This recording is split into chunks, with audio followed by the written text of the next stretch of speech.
special interests, phony scandals. We can't afford that. We got too much work to do.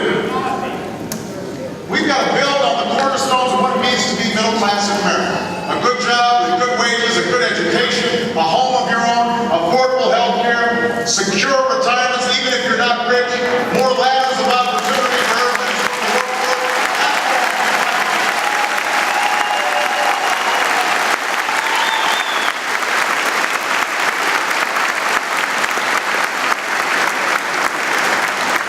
And one of the most important things we can do to restore that sense of upward mobility, the ability to achieve the American dream, the idea that if you can make it if you try, one of the most important things we can do is make sure every child is getting a good education.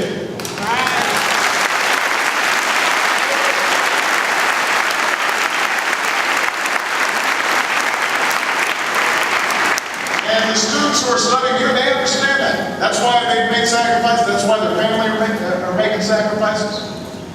You understand that in the face of global competition, when the Germans and the Chinese and the Indians are all putting more money into education, putting more money into research, that we can't just stand back. We can't stand by and do nothing. You understand that a great education is more important than ever. And you don't have to take my word for it. Look, the data is clear. If you get some kind of higher education, whether it's a 2-year degree, a 4-year degree, a technical college, you're more likely to have a job. Right. You're more likely to see your income going up. More than ever before, some form of higher education is the surest path into the middle class, and the surest path that is fair.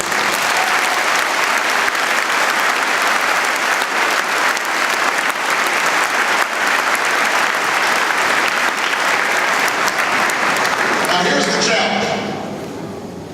The soaring cost of higher education has become an increasing burden and barrier for too many young people. College has never been more necessary, but it's never been more expensive. It's true. Over the past, listen to this statistic, because this is important.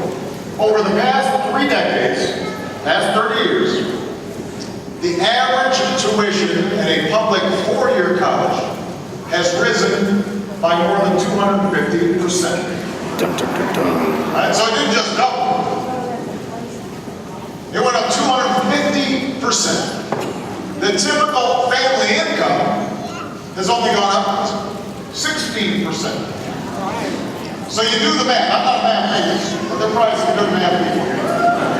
If you've got the cost of college going up like this, and income's going up like that, you start getting that bigger gap.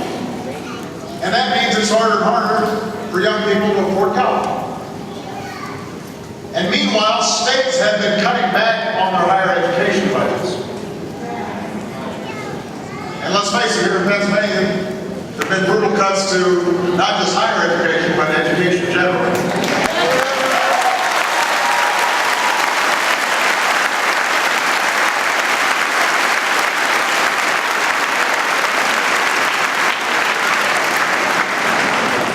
Not enough colleges have been able to cut back on their costs. So what happens? What happens if costs are going up, incomes are flat, and the state actually reduces its support for higher education? Well, what you end up with is students have to pick up the tab, families have to pick up the tab, and taxpayers have to pick up the tab in the form of more and more financial assistance. And that's what's happening. The average student who borrows for college now graduates more than $26,000. But a lot of folks will owe a lot more than that. I get letters from people who have $100,000